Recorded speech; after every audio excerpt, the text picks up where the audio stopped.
Radius of curvature ये हम find करते हैं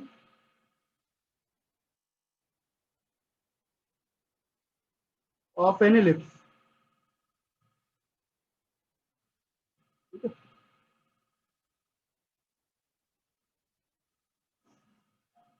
दीर्घवृत्त का वक्रता त्रिज्या, इसका रेडियस ऑफ कर्वेचर क्या होगा, बस हम ये जानना चाहते हैं। ठीक है, और किसका, एलिप्स का। तो एलिप्स की इक्वेशन जो होती है वो आपको याद होनी चाहिए।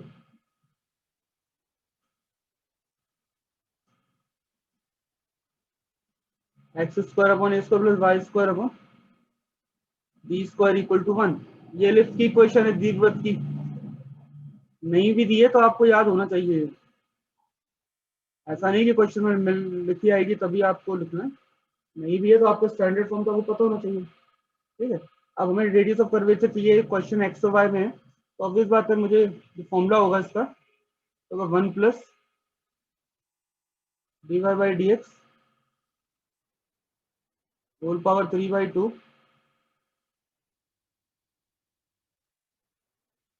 डिवाइडेड बाई ये टर्म है, इसको मुझे 2 बार डिफरेंशियल करना है, सिंप्लीफाई कर देना है। चलो ठीक है, काम करते हैं थोड़ा ट्राई है ना। तो पहले तो जो डिफरेंशियल करेंगे अपन, एक बार पहली बार में तो क्या जाएगा 2x upon A square plus 2y upon B square D Y by D X, और ये वैल्यू जाएगी इक्वल टू 0। यहाँ से सॉल्व करते हैं तो डिफरेंशियल जो आ जाएगा अपना फर्स्ट डेरिवेटिव प्रथम अवकलन माइनस का बी स्क्वायर एक्स अपॉन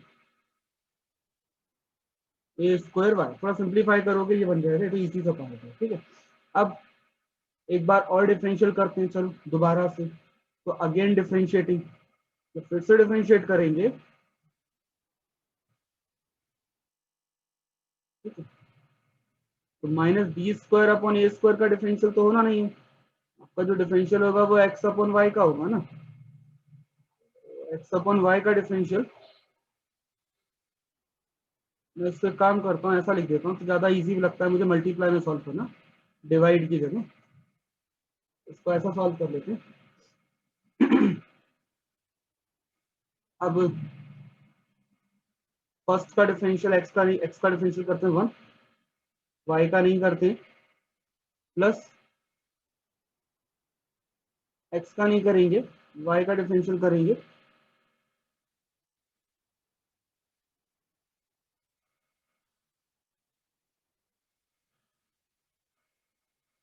और D Y by D X. ठीक है, D Y by D x की वैल्यू पुट कर देते हैं, क्या आएगी,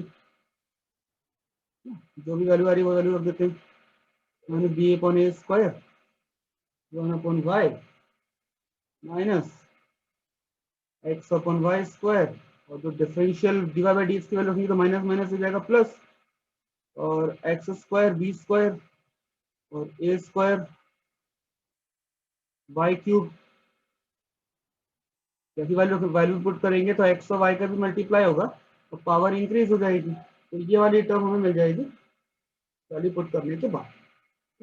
अब एक काम करते हैं, एलसीएम लेते हैं, और जब जैसे आप एलसीएम लेंगे तो जाएगा माइनस बी स्क्वायर अपॉन ए स्क्वायर, एलसीएम ए स्क्वायर आएगा और वाई क्यूब आएगा, तो वाई क्यूब यानी कि यहाँ पे a square y square plus x square b square.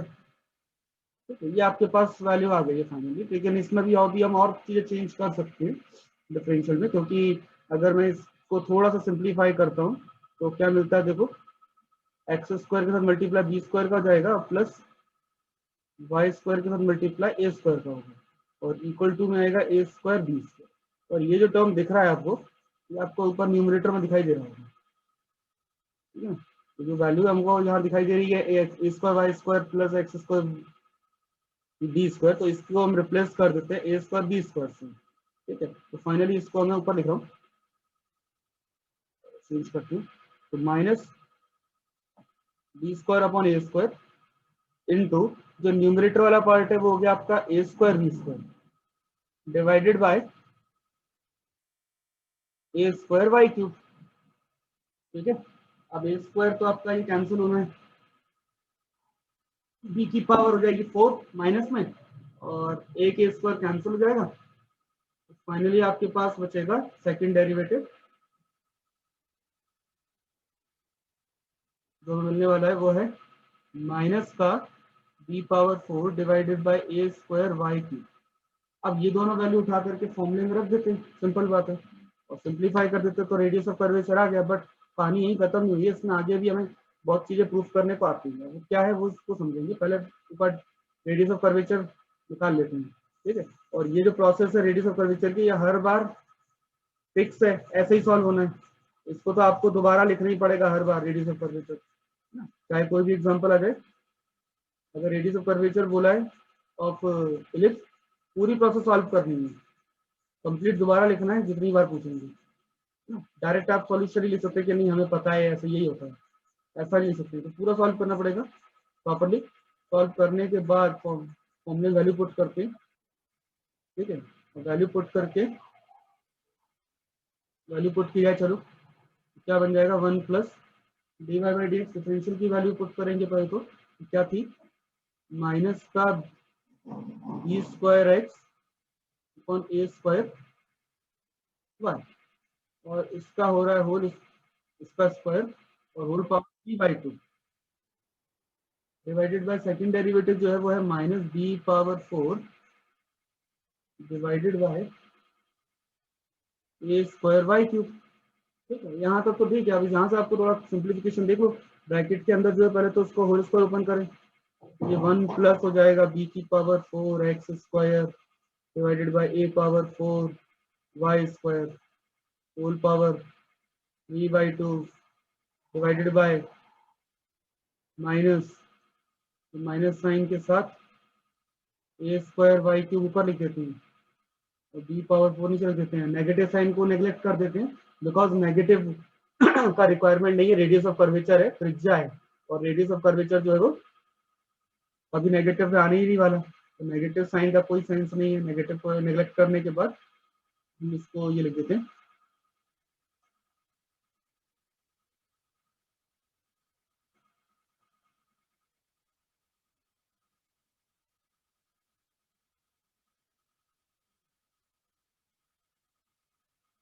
B power 4, और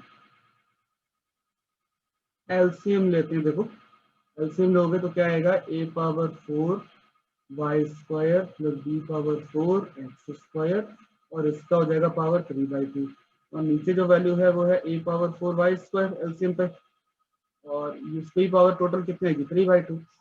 ठीक है, तो a square Y cube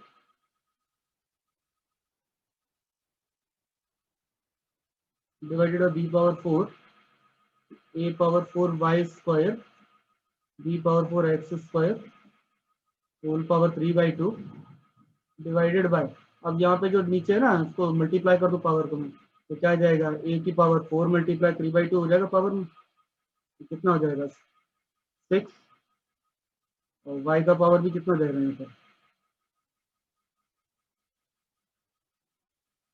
Y का पावर कितना हो जाएगा। ठीक है, तो फाइनली आपके पास ये टर्म मिल जाएगा।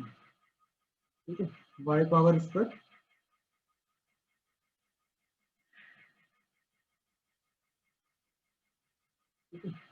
तो ए स्क्वायर वाई के ऊपर आएगा, और इसमें वाई का पावर जो हो जाएगा वो 6/2, यानी कि हम डायरेक्ट 3 लिख दे तो ज़्यादा बेटर है 6/2 को तो।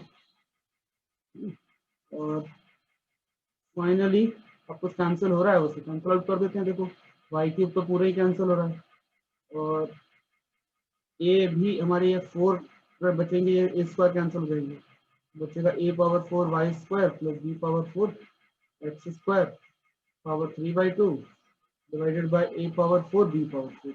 यही रेडियस ऑफ कर्वेचर रहेगा हमेशा, यहाँ तक तो सॉल्व करना ही है। ठीक है ना, यहाँ तक तो सारा कुछ हमारा कॉमन रहेगा, लेकिन अब हमें जो प्रूफ करने को बोला गया क्वेश्चन 6 में, जरा उस पर नजर मार लेते हैं। इन्होंने बोला कि इलिप्स है, दीर्घवृत्त है, ठीक है, कोई बात नहीं, बढ़िया है।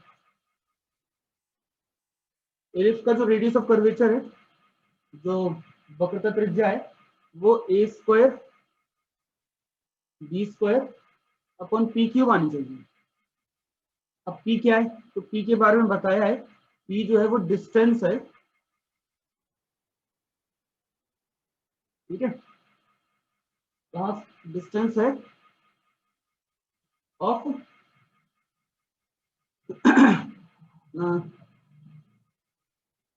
Perpendicular, distance of perpendicular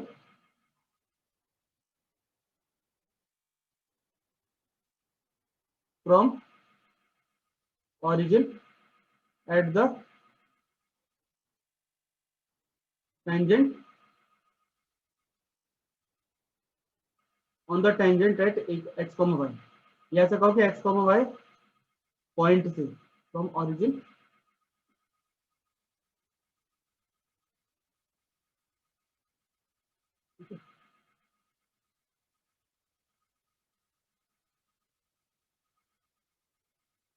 tangent two point, ठीक है, मतलब कि केंद्र से, origin तो नहीं सेंटर ही होगा, origin क्यों आएगा बताता हूँ, फ्रॉम सेंटर, ठीक है, केंद्र से बिंदु x, y पर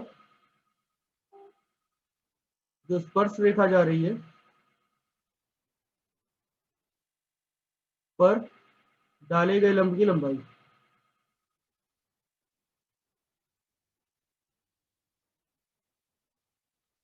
अब उन्होंने कंडीशन दे दी, उसके अकॉर्डिंग सॉल्व करेंगे। पहले को रेडियस ऑफ कर्वेचर जो बोला वो तो निकालना ही है, जो भी है वो हमने कैलकुलेट किया रेडियस ऑफ कर्वेचर, और पूरा सॉल्व करके हमें ये वैल्यू मिल गई है, a power 4 y square b power 4 x square total की पावर 3/2 डिवाइडेड बाय,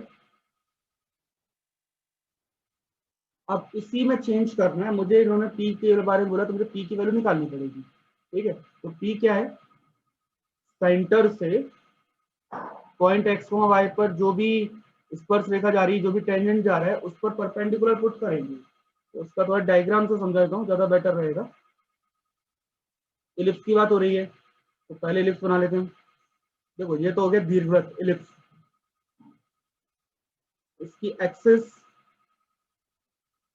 अक्ष जो है वो दोनों, ये होगा इसके एक्सिस, ठीक है। डायग्राम अगर आपको याद हो तो ऐसे ही बनता था इलिप्स का। अब इन्होंने बोला कि कोई एक पॉइंट है इसके ऊपर x, y, तो कहीं भी एक पॉइंट आपने ले लिया, ठीक है। अब इस x, y जो पॉइंट से एक टेंजेंट पास हो रहा है,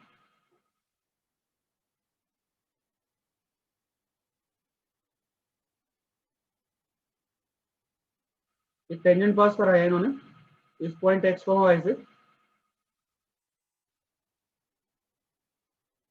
मान लीजिए पॉइंट मेरा x, y था, यहाँ से एक टेंजेंट पास हो रहा है, तो स्पर्श रेखा जा रही है जो इसको टच करते हुए जाती है, उसी को अपन टेंजेंट बोलते हैं, याद होगा तो ये टेंजेंट पास हो रहा है कहाँ से, पॉइंट x, y से। अब सेंटर के थ्रू क्या कर रहे हैं, इसके ऊपर हमने परपेंडिकुलर पुट किया, ठीक है। इसके ऊपर हमने क्या पुट किया, परपेंडिकुलर। जैसे परपेंडिकुलर डालोगे इसके ऊपर, परपेंडिकुलर डायरेक्ट पॉइंट पे मिलेगा, इस लाइन के ऊपर जो परपेंडिकुलर आएगा, जो अपनी स्पर्श रेखा के ऊपर स्पर्श रेखा है उस पर आप जब परपेंडिकुलर डालोगे, लंब डालोगे परपेंडिकुलर, इसकी जो लेंथ है, तो सेंटर तो यही है आपका 0, है ना, इसमें सेंटर तो 0 0 ही होता है, केंद्र। तो सेंटर से ये जो दूरी है ये आपका p है, इसके बारे में बात कर रहे हैं। तो आपको दूरी भी तो निकालनी पड़ेगी, पॉइंट। तो एक सरल रेखा की बिंदु से दूरी, distance of a point and a line, ये हमारा टॉपिक था स्ट्रेट लाइन का 11th क्लास में। हमें बस वहां से एक टॉपिक उठाना पड़ेगा, भाई डिस्टेंस कैसे निकालते हैं, दूरी। एक लाइन की इक्वेशन दी गई है आपको, ax plus by plus c equal to 0, straight line की इक्वेशन है। और एक पॉइंट है हमारा x1 y1, इससे इसकी दूरी निकालनी है, डिस्टेंस। तो हम d डिस्टेंस कैसे निकालते थे, ax1 plus by1 plus c divided by under root a square plus B square, और ये मॉड में रखते थे पॉजिटिव होता है क्योंकि ठीक है, ये डिस्टेंस हुआ होता था हमारा। ठीक है, यहाँ पर जो डिस्टेंस है, इसी डिस्टेंस को क्या बोल रहे हैं, पी। बट लेकिन मुझे पॉइंट तो पता है, एक्स कॉमा वाई की वैल्यू तो मुझे पता है कि 0 0 से लेना है डिस्टेंस।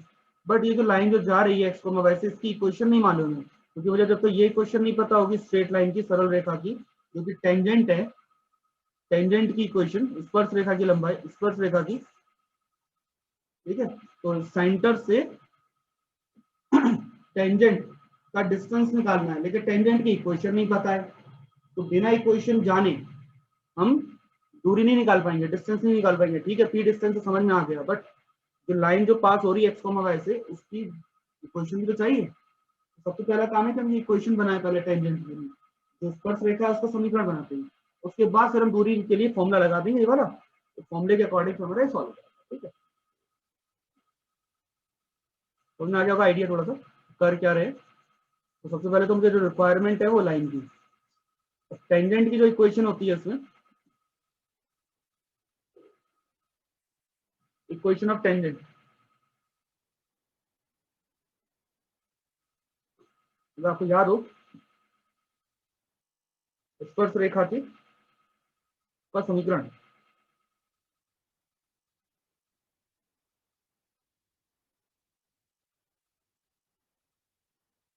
उसको फॉर्मूला लिख देता हूँ। ये भूलना नहीं है, भूल जाते हो, कुछ याद नहीं रहता लोगों को। y minus y one equal to d Y by D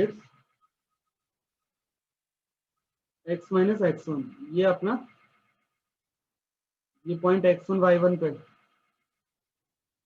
point x one y one पर टेंजेंट की इक्वेशन होती है। अब इसमें से देखो वाई वन और एक्स वन तो पता है आपको, 0 0, डिफरेंशियल भी पता है, मैं तो पहले निकाल चुके D Y by D X, बस 0 0 पे निकालना है। ठीक है, और वैल्यू पुट करनी तो हमारी इक्वेशन आ जाएगी। ठीक है, बट यहाँ पे जो पॉइंट है, वो जो ये जो पॉइंट है आपके x one y one, actual में ये एक्स वन वाई वन किसके पॉइंट है, टेंजेंट के, और टेंजेंट पास किससे हो रहा है, एक्स वाई से, तो एक्स वाई है ये वैल्यू, तो एक्स वन की वैल्यू एक्स है और वाई वन की वैल्यू भी वाई है। लेकिन ऐसे तो हम स्मॉल एक्स और स्मॉल वाई थोड़ा ना लिखना पड़ेगा, फिर आपको कुछ और नाम बदलना पड़ेगा, क्योंकि फिर वाई माइनस वन जीरो थोड़ा ना हो जाएगा ये, ऐसे थोड़ा ना कि भाई नोटेशन एक ही ले लेंगे फिर तो माइनस हो जाएंगे, सेम नोटेशन नहीं ले सकते। तो एक्स वन वाई वन की जगह एक्स और वाई, ठीक है, वो तो पहले फिक्स है कि एक्स वन वाई वन के लिए एक्स वाई है, तो हम जो अपने वेरिएबल पॉइंट थे उसको हम कैपिटल एक्स और कैपिटल वाई कर देते हैं, तो उससे क्या होगा कि आपको समझ में आ जाएगा, एक कैपिटल एक्स है और एक कैपिटल वाई है, एक स्मॉल एक्स और स्मॉल वाई, स्मॉल एक्स और स्मॉल वाई पॉइंट है, ये पॉइंट है, और कैपिटल एक्स कैपिटल वाई ये अपना वेरिएबल है। ठीक है, तो अब अपने को ये वैल्यू सॉल्व करना है, कुछ नहीं करना। ठीक, तो अब हमारे पास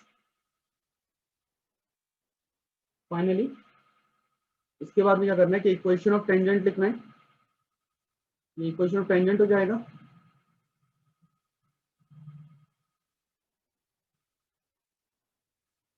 स्पर्श रेखा का समीकरण वैल्यू पुट कर देते हैं, y minus small y equal to d Y by D x की वैल्यू कितनी थी, minus b square x upon ए स्क्वायर वाई, और x minus small x simplify कर देते हैं, क्रॉस मल्टीप्लाई करके सिंप्लीफाई कर लेते हैं इसको हम। y माइनस वाई के डिवाइड में ले आते हैं बी स्क्वायर, ठीक है, और y मतलब y अलग कर लेते हैं और x अलग कर लेते हैं। ठीक है, और x into x minus small x divided by A square. ठीक है, और माइनस साइन भी इधर ही रहने देते हैं, इसको मल्टीप्लाई कर देते हैं, तो capital y small y minus y square divided by b square equal to minus capital x small x plus x square divided by A square. अब जो इक्वेशन चाहिए वो किस फॉर्म में होती है, ये होती है ना a x plus b y plus c equal to zero, इस फॉर्म में आपको इक्वेशन चाहिए होती है, बस उसी फॉर्म में इसको बदल देते हैं। ठीक है, सारा कुछ उधर शिफ्ट कर देते हैं, तो आएगा minus x small x divided by A square, तो हो जाएगा प्लस का, इसको तो शिफ्ट किया हमने तो। ठीक है, और प्लस का capital y divide small y divided by b square, एक तो ये हो गया। और इक्वल टू में एक्स स्क्वायर अपॉन ए स्क्वायर बचा हुआ है, और इधर से वाई स्क्वायर भी तो शिफ्ट कर दो, तो प्लस हो जाएगा y square upon B square. और ये जो वैल्यू आ रही है आपकी,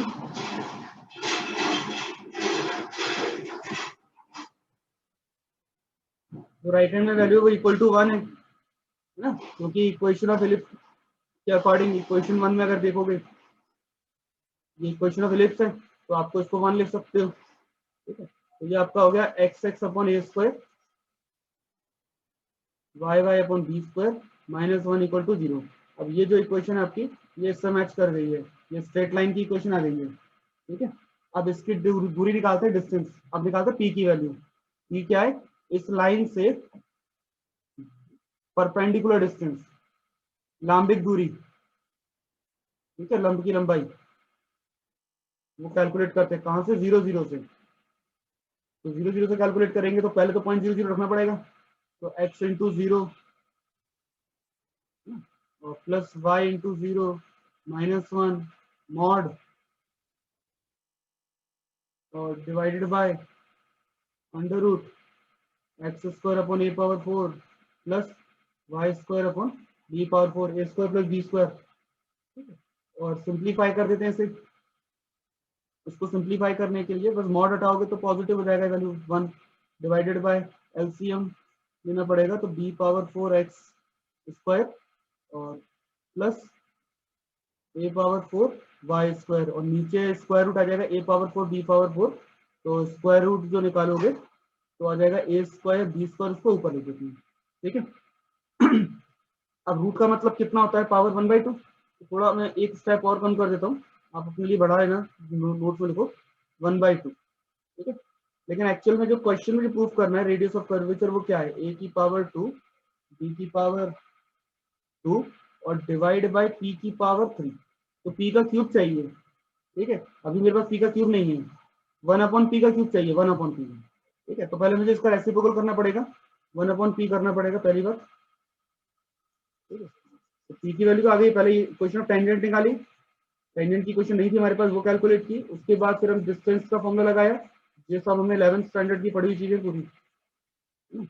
और अब हमने 1/p कैलकुलेट कर लिया है, जो तो जाएगा b power 4 x square plus a power 4 Y square और 1/2 divided by A square b square. अब एक काम करते हैं, क्यूब करना है, 1/p क्यूब कर देते हैं, है ना, पूरा होल क्यूब कर देते हैं पूरे का। जैसे क्यूब करेंगे तो 1 का क्यूब तो 1 ही रहेगा, पी का क्यूब हो जाएगा। और ऊपर जब क्यूब करेंगे न्यूमरेटर का, तो क्यूब का मतलब पावर 3 का मल्टीप्लाई इन द पावर, क्या हो जाएगा 3/2। डिवाइड में भी पावर 3 का मल्टीप्लाई करोगे तो ये पावर 6 और बी पावर 6 हो जाएगा। ठीक है, ये वैल्यू तो आ गई, लेकिन अब हम ये वैल्यू उठा करके कहाँ रखनी है, जो आपने रेडियस ऑफ कर्वेचर निकाला था। रेडियस ऑफ कर्वेचर हमारा क्या आया था, अगर याद करो, बुक में एक बार चेक करो क्या आया था। आपको कोई टर्म दिखाई दे रही होगी, उसमें से कुछ कॉमन आ रहा होगा इसमें, पी में, divided by A power 4 b power. और यहाँ से मेरा न्यूमरेटर मैच कर रहा है, दोनों का न्यूमरेटर मैच कर रहा है, तो काम करते हैं, b power 4 x square plus a power 4 Y square whole power 3/2 को मैं ऐसा लिख दूं, a power 6 b power 6 divided by p cube. ये उठा के यहाँ रख देते हैं पूरी वैल्यू, तो ये रहेगा a power 6 b power 6 divided by p cube, और नीचे क्या है डिवाइड में, a power 4 b power 4। Cancel हो गए, बच्चे दो ये नंबर। यही हमें प्रूफ करना था, यही तो हमें प्रूफ करना था। तो a square b square upon p cube, तो इसमें क्या देखो, दो पोर्शन थे, पहले तो रेडियस ऑफ कर्वेचर कैलकुलेट करने को बोला था, कर लिया। लेकिन उसको किसी और फॉर्म में पूछा जाए या कोई और हमें तरीका पूछा जाए कि इसमें ऐसा होना चाहिए, तो हमें बाकी चीजें और पार्ट पूरा सॉल्व करना पड़ेगा, देखना पड़ेगा ग्राफिकली कि क्या इन्होंने पूछा है, क्या हम फाइंड कर सकते हैं, क्या फॉर्मूला होना चाहिए हमारे पास, तो हम उसके अकॉर्डिंग एक्ट करेंगे और हमारे पास जो सॉल्यूशन आ जाएगा। ठीक है? ये फाइनली इसका ये कंप्लीट हुआ, अब जाकर के अपने कंप्लीट हुआ जो आपको प्रूफ करना है। ठीक है? अब इसका एग्जांपल नंबर 7 देखते हैं, चलो देखो 7 नंबर एग्जांपल देखो। एग्जांपल नंबर 7 में फिर ध्यान से देखो, बहुत ये इंपॉर्टेंट भी एग्जांपल्स हैं, ठीक है। सीपी और सीडी ये दो कॉन्जुगेट सेमी डायमीटर्स हैं, ठीक है, संयुग्मी अर्धव्यास।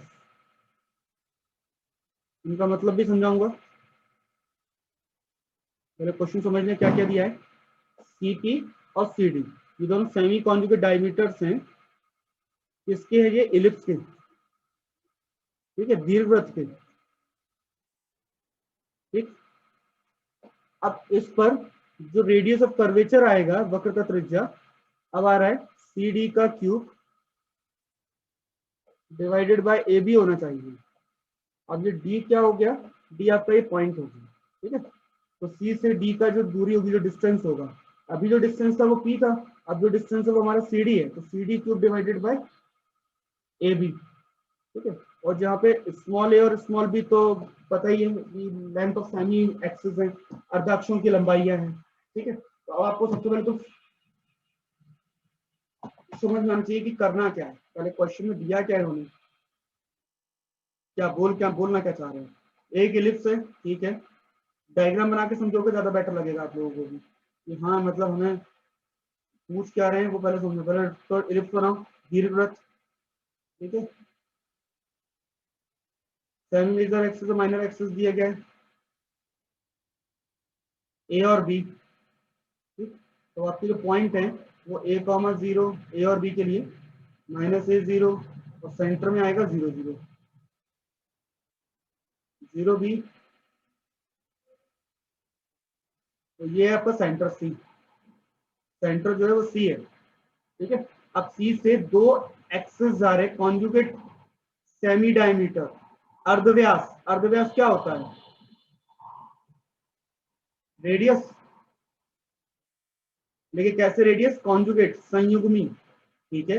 दो पॉइंट है आपके पास, सी से पी और सी से डी। एक काम करते हैं, पॉइंट पी यहां मान लेते हैं, चलो ये आपका पॉइंट पी है, ठीक है, अपने समझने के लिए हम मान लेते हैं पॉइंट पी है। तो एक आपका हो गया सीपी, ठीक, और एक पॉइंट हमारा डी कहीं मान लेते हैं, तो ये हो गया डी। लेकिन ये दोनों कॉन्जुगेट है, सीपी और सीडी जो है कैसे कॉन्जुगेट है। तो कॉन्जुगेट का मतलब क्या है, इन दोनों के बीच जो एंगल है वो 90 डिग्री है। कॉन्जुगेट का मतलब क्या है, इन दोनों के बीच जो एंगल है वो 90 डिग्री है, यानी कि कितना है, π/2। तभी इसका इस वर्ड से मुझे ये समझ में आ रहा है कि दो आपके सेमी डायमीटर है, ठीक है, इनके बीच उन्होंने एंगल ले आए हैं π/2। अब जब एंगल लेकर आ गए हैं तो ऑब्वियस बात है इनकी लोकेशन जो आएगी वो एंगल के अकॉर्डिंग चलेगी। अभी जो लोकेशन है वो x,y थी, लेकिन x,y में एंगल का तो इंक्लूजन नहीं था ना। अब आपको जो इसमें जो डिस्टेंस लगेगी, आपको जो वैल्यू चाहिए, तो किससे आएगी, एंगल के अकॉर्डिंग। और एंगल जो आएगा इसके अकॉर्डिंग आपके पास यहाँ पे जो x,y है, x,y की जगह आपको जो चेंज करना पड़ेगा इसमें, r और थीटा में, यानी कि पोलर कोऑर्डिनेट में, ध्रुवीय में बदलना पड़ेगा। पोलर कोऑर्डिनेट याद हो, पोलर कोऑर्डिनेट में क्या होता है, कोई पॉइंट है आपका x,y, तो अगर कार्टेशियन में तो आप क्या करते थे, मूवमेंट ऐसा करते थे ना कि पहले x दूरी पे जाओ, यहाँ से 90 डिग्री 90 डिग्री मूव करो y डिस्टेंस पर, तब आपको जो पॉइंट मिलेगा x,y, इसको हम क्या बोलते थे, कार्टेशियन। चाहे पैसे जाओ या आप ऐसे मूव करो, पहले यहाँ से y चले जाओ और बाद में यहाँ से 90 डिग्री चले जाओ मुड़ के, x पॉजिटिव जाना नेगेटिव जाना कोई गलत बात है। अब आपके पास जो ये मूवमेंट होता था ये कैसा होता था, रेक्टेंगुलर।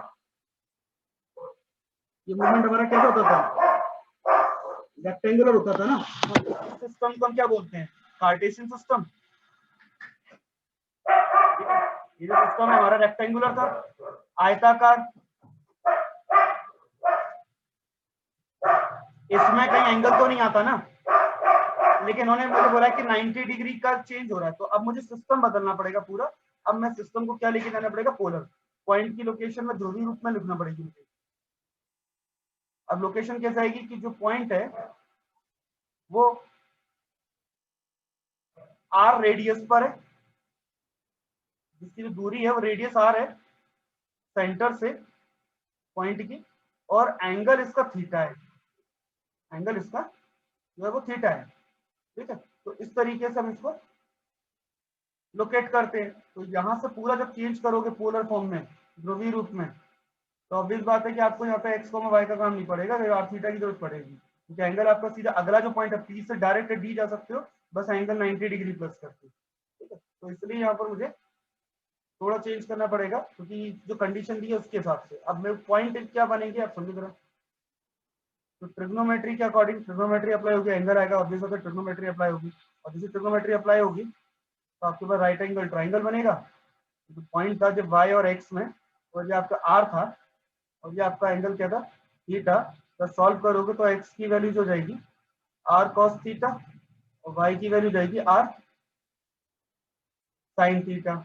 ये आपको पता होना चाहिए, एक्स की value r cos theta, y की वैल्यू आर साइन थीटा होती है।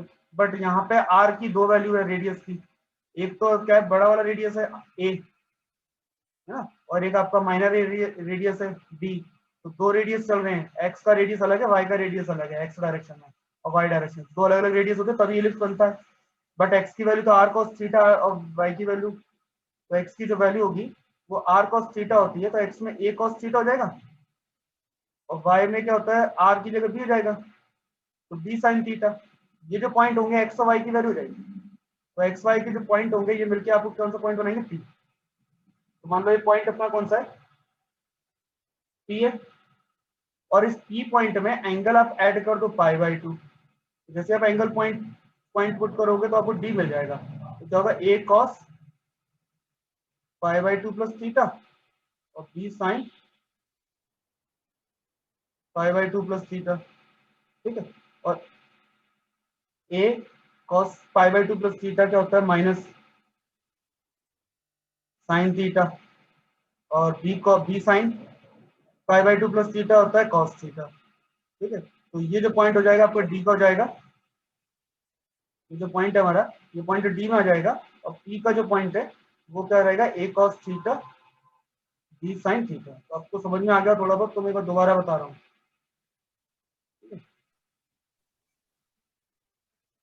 तो एक बार फिर से दोबारा देख लो, समझ में रहेगा और क्लियर हो जाएगा।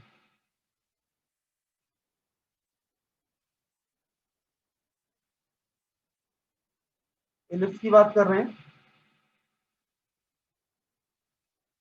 ये इसके एक्सेस हैं,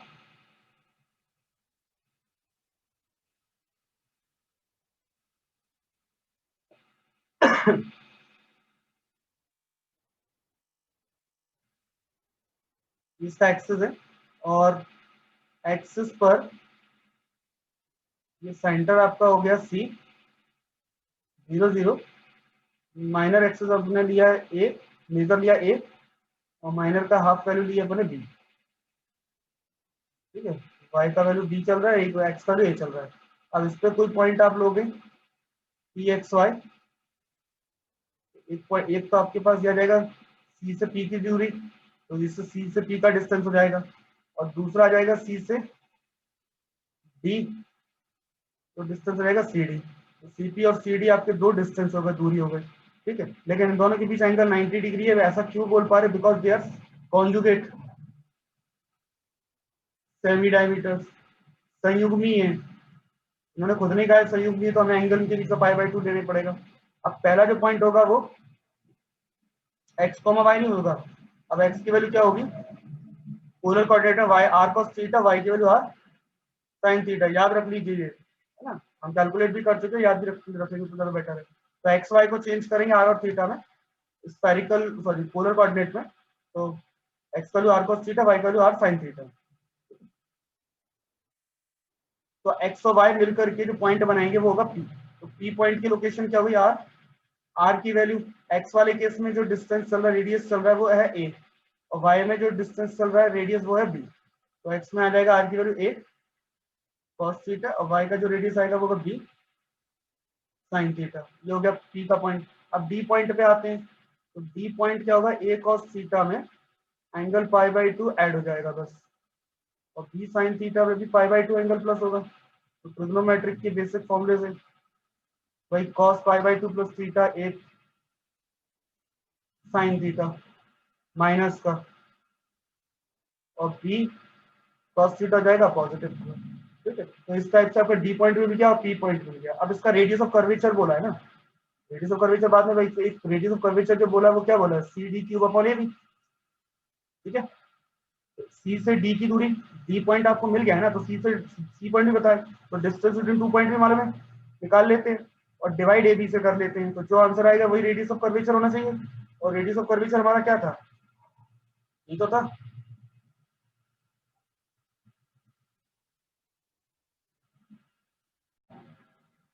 तो रेडियस ऑफ कर्वेचर जो था हमारा क्या था, ए पावर 4 वाई स्क्वायर, वहां तक तो पूरा पूरा वैसा ही है, रेडियस ऑफ कर्वेचर तो आपको यही आएगा ना, इसमें तो कोई चेंज नहीं होगा। बस आपको करना क्या है, जो रेडियस ऑफ कर्वेचर जो हमने निकाला है,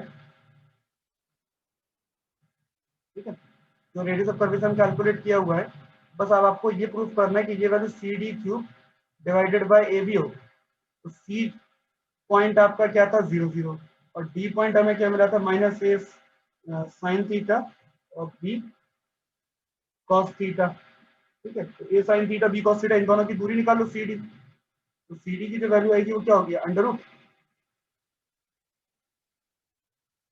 a square sine square theta और plus B square cos square theta, और सी डी का जो क्यूब होगा, तो जैसे आप क्यूब करोगे, 3 घात लोगे, तो पावर क्या हो जाएगी, 3/2 हो जाएगी। ठीक, और डिवाइड बाय ए भी कर लेते हैं, तो ये वैल्यू सेम टू सेम यही आ जानी चाहिए। ठीक है, जबकि रेडियस ऑफ कर्वेचर हमारे पास क्या दिया है, a power 4 Y square plus b power 4 x square 3/2 divided by A square b square. एक काम करते हैं, इसमें ना जो पॉइंट है, कौन से पॉइंट पे निकाल रहे हैं, पी पॉइंट पे निकाल रहे हैं, तो पॉइंट पी की जो वैल्यू है वो पुट कर देते हैं, एक्स की वैल्यू क्या है, ए कॉस थीटा, और वाई की जो वैल्यू है वो है बी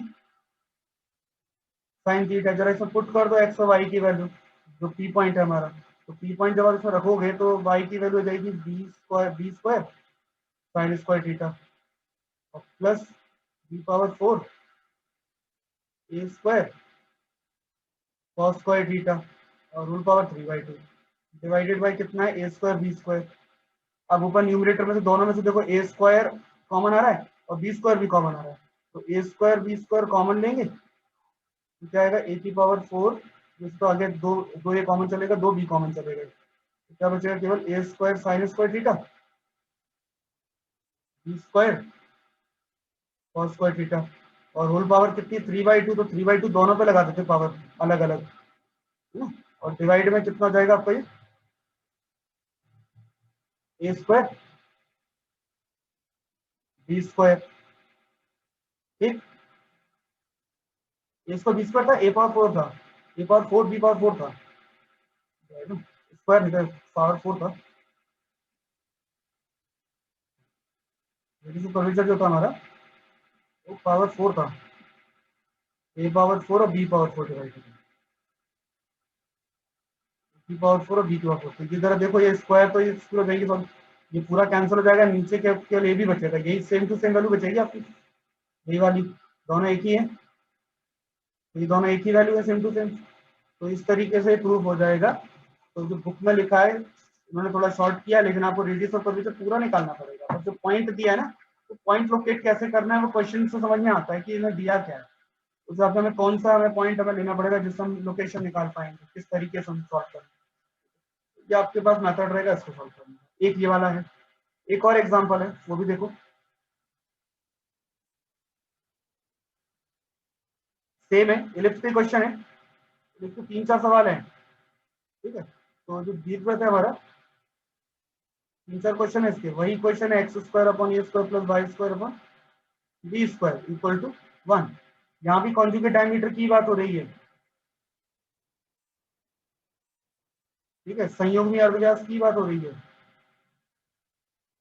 संयुग्मी की बात हो रही है तो सीधी सी बात है, जो पॉइंट है आपका पी वो तो वही होगा ना, ए कॉस थीटा और बी साइन थीटा, और डी जो पॉइंट है वो भी वही है, माइनस ए साइन थीटा और बी कॉस थीटा। कैसे निकाला था समझ में आ गया होगा। और रेडियस ऑफ कर्वेचर जो वक्र का त्रिज्या है ये भी यही आएगा, b power 4 Y square plus a power 4 x square ना।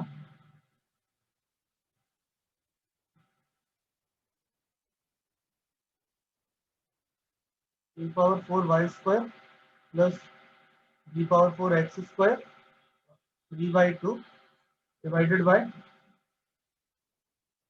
B power 4।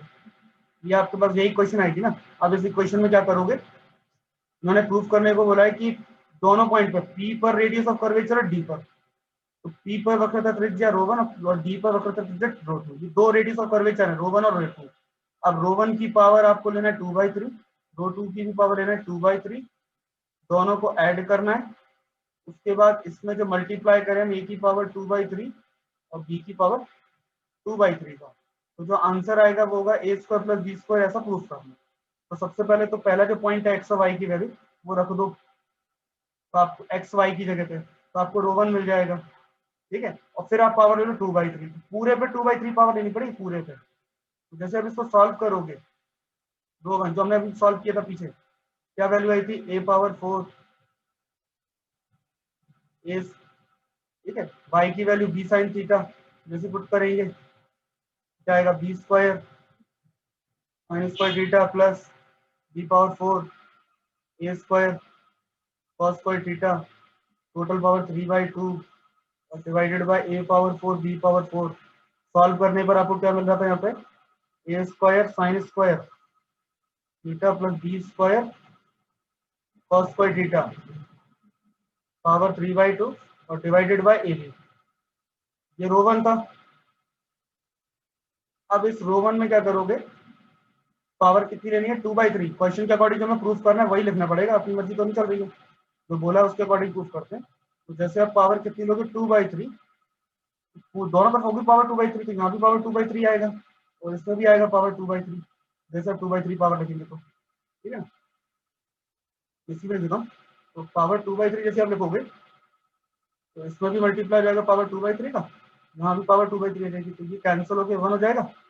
आपका जाएगा a square sine square theta मतलब b square cos square theta और डिवाइडेड बाय ए की पावर 2/3 और बी की पावर शिफ्ट कर देते हैं इनको उधर क्रॉस मल्टीप्लिकेशन से, तो वैल्यू देगी a square sine square theta मतलब b square cos square theta. इसी टाइप से डी पॉइंट रखो इसमें, जैसे डी पॉइंट रखोगे तो आपको मिलेगा ρ2, उसकी भी सेम पावर 2/3 लोगे, फिर से वही शिफ्ट करोगे तो यही आएगा, बस साइन का कॉस और कॉस का साइन हो जाएगा। तो a square cos square theta और plus B square sine square theta. अब ये बोला इन दोनों को प्लस करना है, इन दोनों को ऐड करना है, तो ऐड करोगे तो यहाँ पे ए स्क्वायर कॉमन आएगा, बचेगा sign square theta plus cos square theta 1 हो जाएगा, यहाँ भी बी स्क्वायर कॉमन आ जाएगा तो 1 हो जाएगा। तो इक्वल टू में तुम्हारे पास क्या मिल जाएगा, a square plus B square. बाकी जो है वैल्यू जो प्रूफ करने को बोला है वही सेम पार्ट आ जाएगा। तो आधा पोर्शन वही है जो पिछला हम कर रहे हैं, और आधे पोर्शन को तो आपको पॉइंट पुट करके जो पूछा गया बस वैसा निकालने को बोला है, ठीक है। तो ये आपका आज का होमवर्क दे रहा हूँ, इसको थोड़ा सॉल्व करके देखो।